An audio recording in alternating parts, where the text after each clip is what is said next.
Segala puji dan syukur kehadirat Allah Subhanahu wa taala atas segala nikmat yang telah Allah berikan kepada kita semua.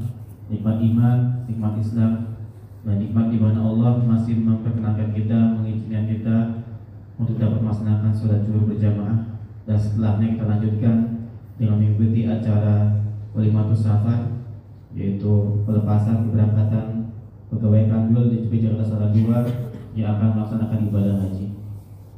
Dan tak lupa pula salawat dengan salam semoga tersampaikan kepada Rasulullah Muhammad sallallahu alaihi wasallam beserta keluarganya, beserta sahabatnya, tabiin, tabiut tabiin, dan insya Allah kita semua yang hadir pada siang hari ini insya Allah akan mendapatkan syafaat dari Rasulullah Muhammad sallallahu alaihi wasallam. Jamaah salat zuhur yang dirahmati Allah Subhanahu wa taala, yang terhormat Ustadz Abdul Ghani Master Humaniora, yang kami hormati Bapak Ibu pejabat eselon 4, yang kami hormati Bapak-bapak pejabat fungsional, pejabat pemeriksa, penilai, dan juga penyuluh, dan seluruh karyawan kanwil JP Jakarta Selatan 2 yang insya Allah dirahmati Allah Subhanahu wa taala. Labbaik Allahumma labbaik, labbaik la syarika laka labbaik, innal hamda wa ni'mata laka wal mulk la syarika lak.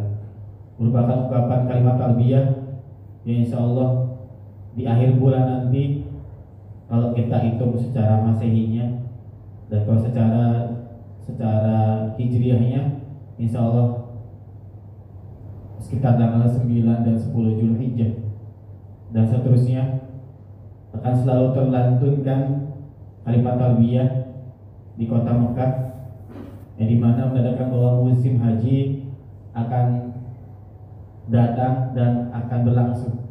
Dan alhamdulillah di tengah-tengah kita, teman kita, rekan kita,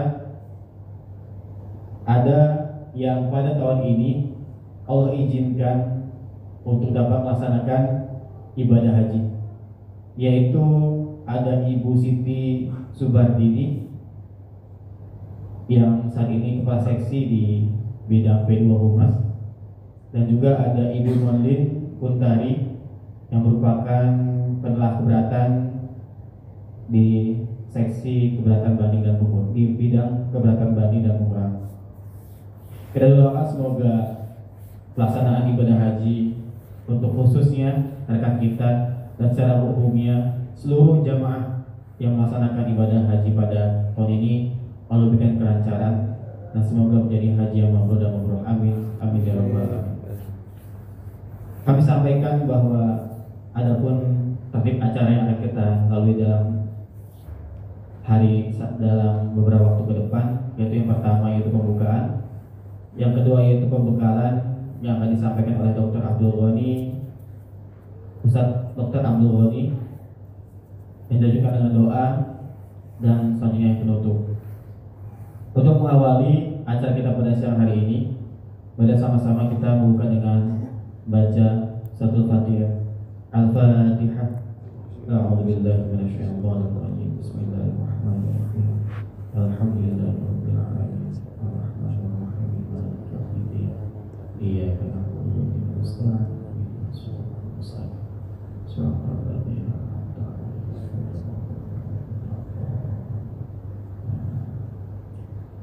Rencananya acara siang hari ini akan disampaikan pembekalan atau sambutan dari Bapak Kepala Kanwil ataupun yang mewakilinya Ketua DKM Pak Haji. Namun qadarullah beliau berdua bertepatan ada kegiatan lain di luar, sehingga tidak dapat bersama-sama kita untuk berbicara acara pada siang hari ini. Dan begitu juga calon jamaah rekan kita Ibu Monlin Kuntari yang alhamdulillah sudah terlebih dahulu berangkat ke Tanah Suci kloter awal sedangkan Ibu Situ Subhat ini belum bisa hadir di tengah-tengah kita karena tadi ada berita mendadak bahwa harus mengikuti cek kesehatan di bandara. Walaupun tidak adanya calon jemaah haji dan juga Kak Adwil dan juga Ketua DKM, semoga acara kita pada siang hari ini tetap dapat berjalan dengan lancar dan menjauhkan dari Allah Subhanahu wa Ta'ala. Maka dari itu, insya Allah pembekalan ini juga, pembekalan yang akan disampaikan oleh Ustaz juga tidak ada yang sia-sia. Insya Allah akan bermanfaat buat kita semua. Dan insya Allah nanti Allah izinkan untuk menjadi jamaah haji juga, insya Allah. Dan untuk yang mungkin sudah pernah merasakan bagaimana nikmatnya mengikuti, melaksanakan bagaimana situasi di sana. Dan insya Allah izinkan sama tahu untuk yang kedua kalinya. Maka dari itu sama-sama kita menyimak pembekalan tentang haji yang akan disampaikan oleh Ustadz Dr. Abdul Ghani Master Humaniwala. Kepada Ustadz kami persilakan.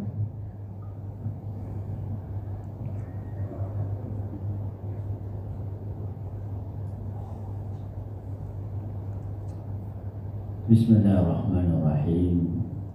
Assalamualaikum warahmatullahi wabarakatuh. Waalaikumsalam warahmatullahi wabarakatuh.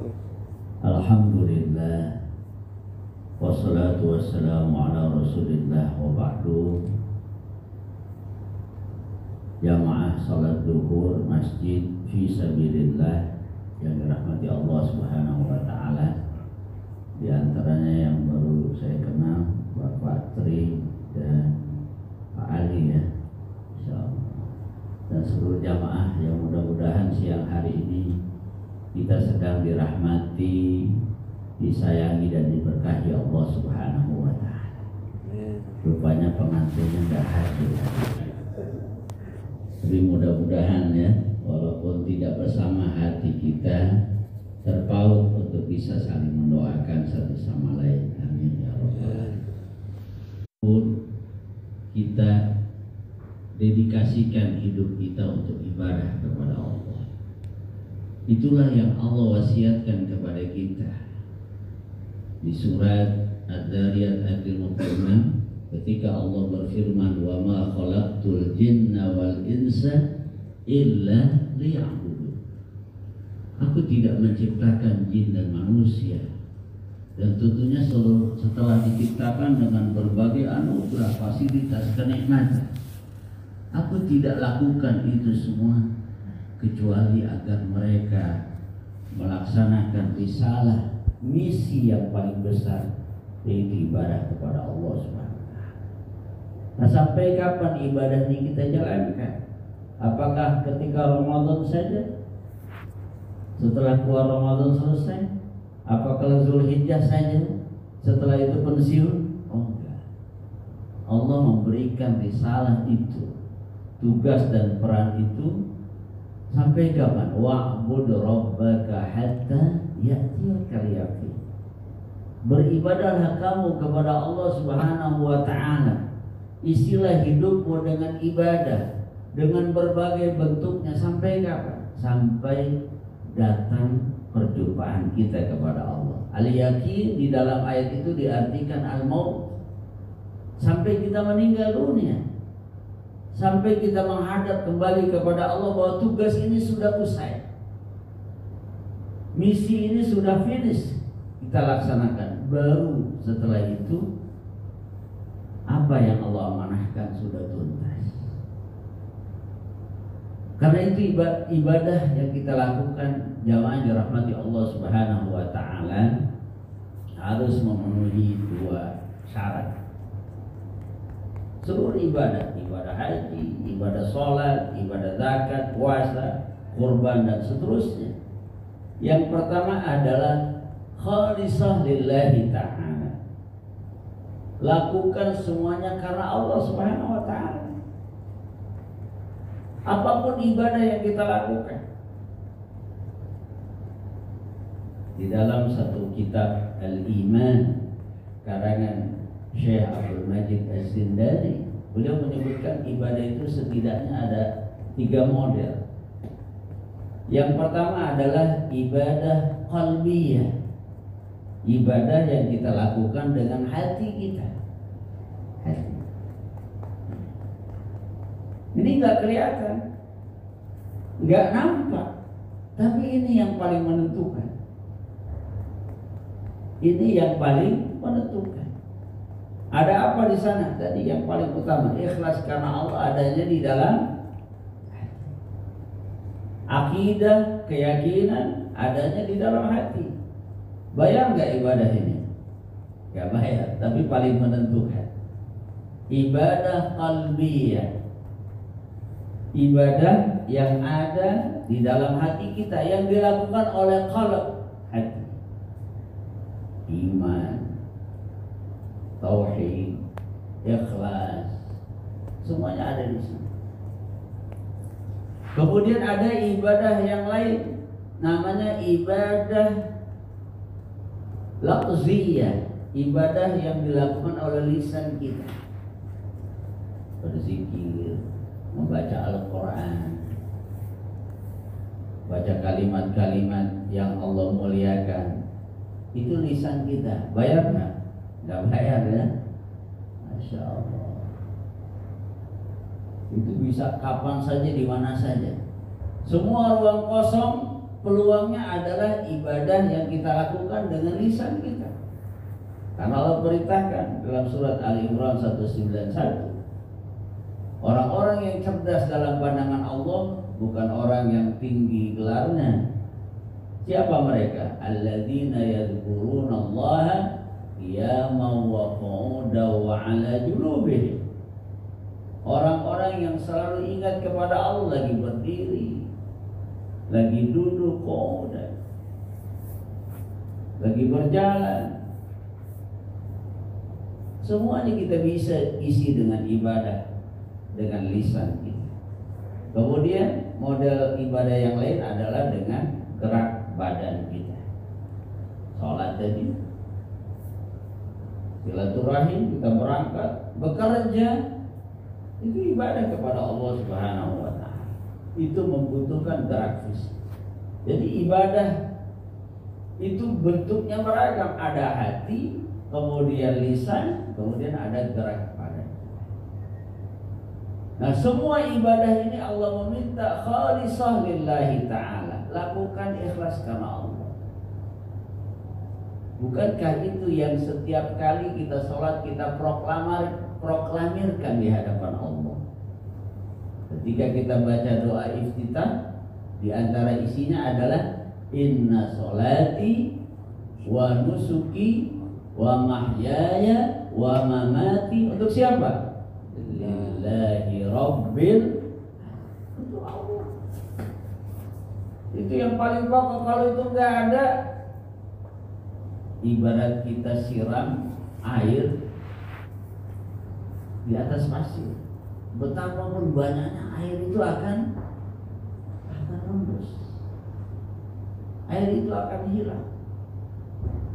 Seperti kita mengukir di atas air, apapun yang kita tulis akan hilang. Tapi ketika kita iringi setiap aktivitas kita ikhlas karena Allah, maka di situ akan ada keabadian dari seluruh amal yang kita lakukan. Maka pastikan semua ibadah kita begitu, termasuk ibadah haji.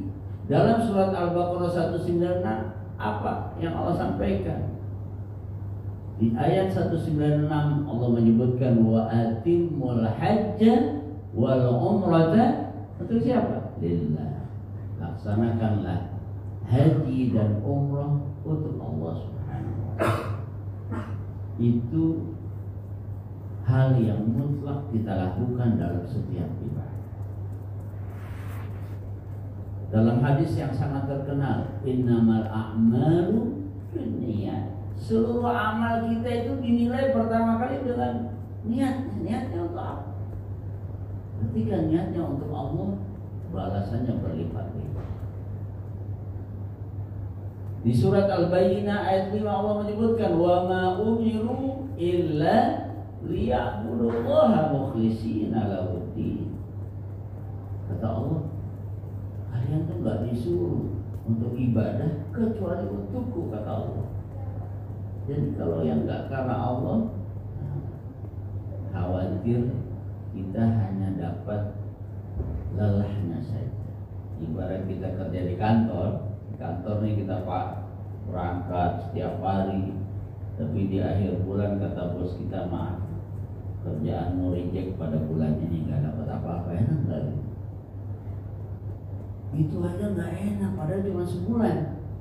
Ini kita bisa bayangkan hidup kita 50 tahun, 60 tahun, 70 tahun, pas kita kembali kepada Allah, maaf, rejected, ditolak amal, mau balik di mana lagi?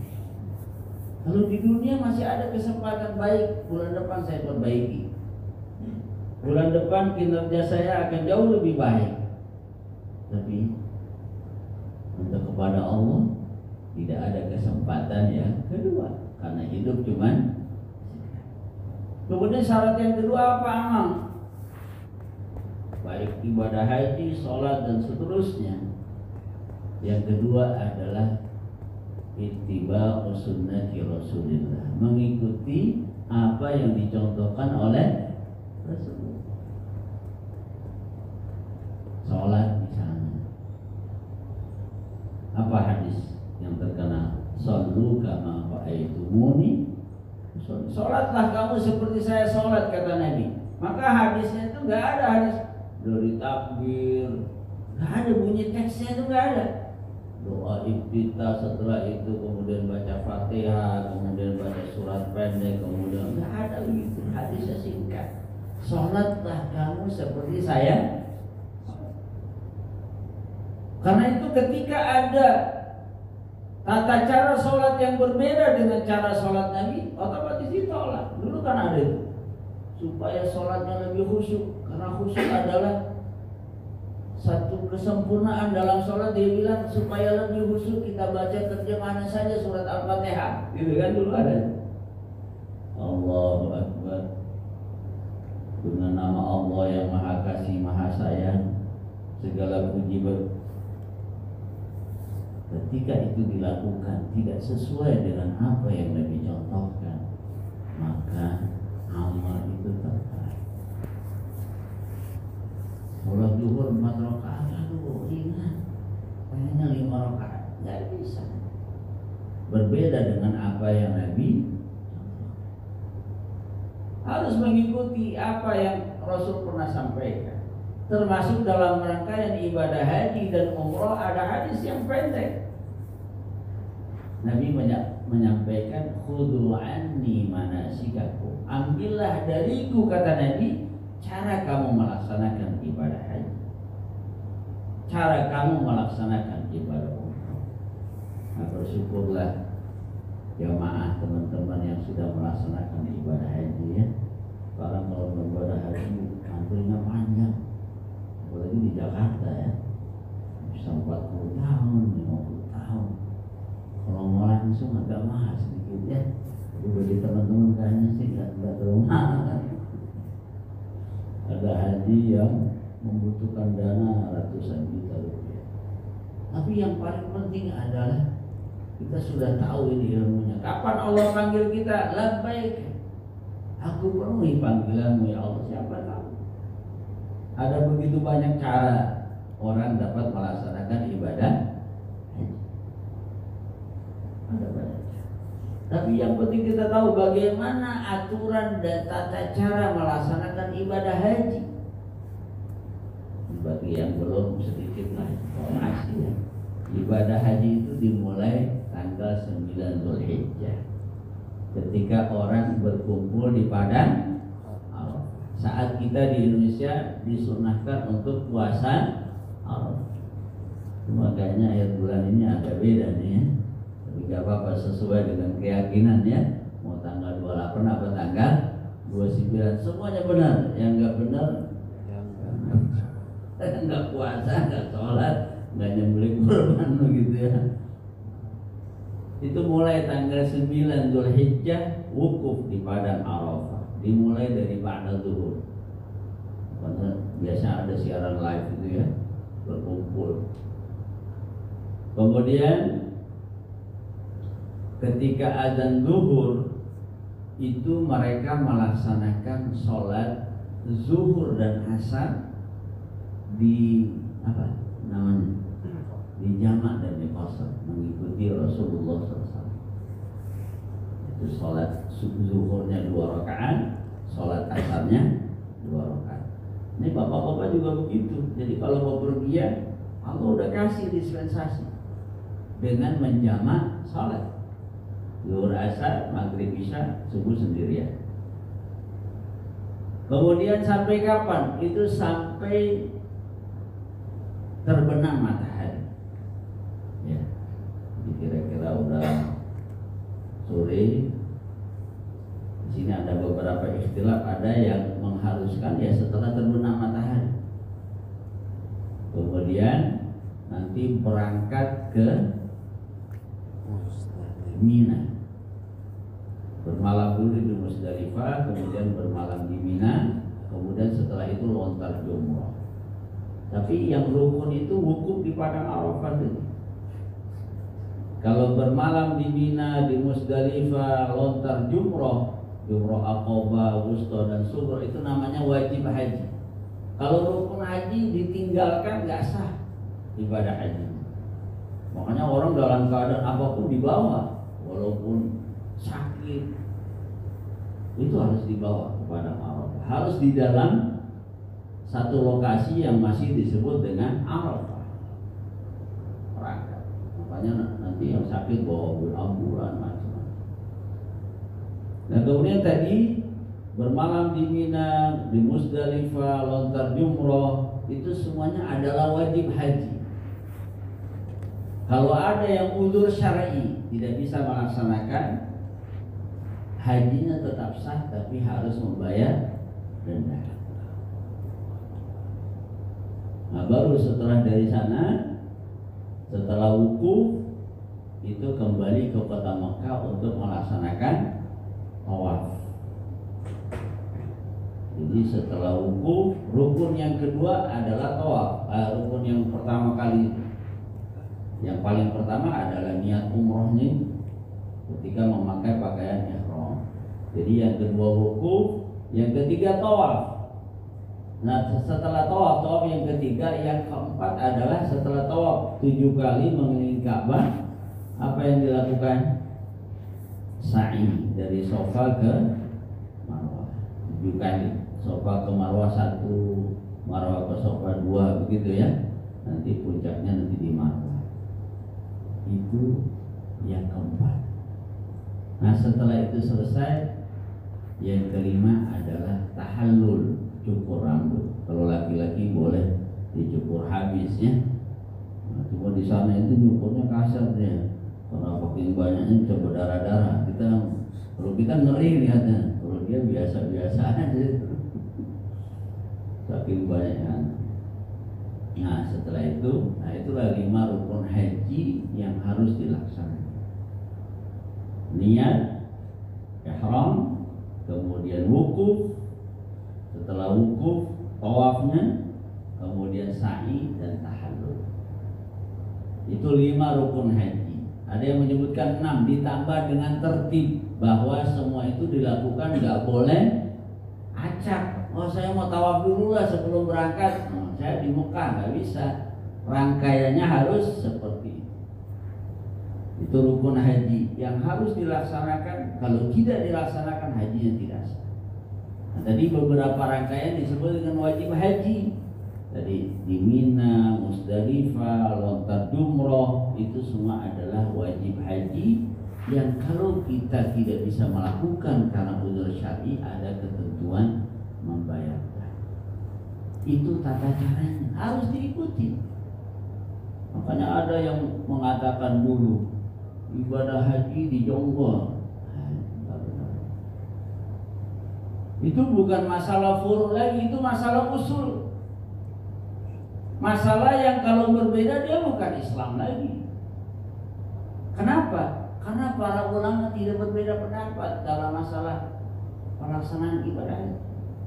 Ada juga yang berikhtiar ibadah haji supaya nggak antri. Bagaimana kalau kita atur beberapa negara Islam di berbagai benua, kita atur aja bulan Muharram berangkat dari Eropa, bulan Safar berangkat dari Afrika supaya nggak antri. Sudah ada ketentuannya, al-hajju ashhurum ma'lumat, ada ketentuannya. Bulan pelaksanaan ibadah haji itu hanya di bulan-bulan. Nah itu jamaah dirahmati Allah. Semua rangkaian ibadah kita meniscayakan dua hal. Yang pertama adalah ikhlaskan niat kepada Allah. Ibadah apapun yang kita lakukan, termasuk pekerjaan ini menjadi ibadah kapan? Kalau kita niatkan karena Allah. Berangkat dari rumah ke kantor, balik lagi kantor ke rumah, setiap perputaran roda mobil kita, setiap langkah kaki kita akan bernilai pahala. Kapan? Kalau kita niatkan karena Allah. Tadi inna sholati wa nusuki, sesungguhnya sholatku, ibadahku, bahkan wa mahyaya, hidup, wa mamati, matiku, untuk siapa? Lillahi rabbil. Kalau kita ikhlas, kita enggak gampang galau. Kenapa? Hidup saya karena Allah.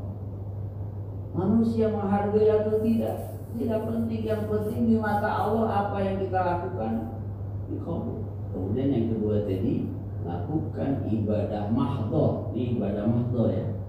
Ibadah sholat, haji, ketentuan-ketentuan sudah ada, lakukan sesuai dengan apa yang dicontohkan oleh Rasulullah Sallallahu Alaihi Wasallam. Dengan begitu insya Allah ibadah kita diterima dan kita kembali kepada Allah dengan amal yang banyak. Amin ya rabbal alamin. Baik jamaah rahmati Allah Subhanahu wa taala, itulah mungkin yang dapat saya sampaikan di penghujung pertemuan ini. Mari kita berdoa kepada Allah Subhanahu wa taala. Mudah-mudahan Ibu Siti Subardini yang akan berangkat ke tanah suci dan Ibu Mondir Tari yang sudah berada di sana, Allah karuniakan haji yang mabrur, yang ganjarannya adalah surga, diberikan keberkahan, diberikan kemudahan, diberikan kekuatan oleh Allah Subhanahu wa taala, dan Allah pelihara keluarga yang ditinggalkan di rumahnya. Dan mudah-mudahan kita semua yang hadir di sini Allah izinkan untuk berziarah ke tanah suci Mekah untuk melaksanakan ibadah haji bersama pasangan-pasangan kita, bersama keluarga kita, dan mudah-mudahan Allah berikan rizki yang cukup, yang berkah, yang halal untuk bisa melaksanakannya. Al-Fatihah. Bismillahirrahmanirrahim. Alhamdulillahirabbil alamin. Ar-Rahmanir-Rahim. Maliki yaumiddin. Iyyaka na'budu wa iyyaka nasta'in. اهدنا الصراط المستقيم صراط الذين أنعمت عليهم غير المغضوب عليهم ولا الضالين.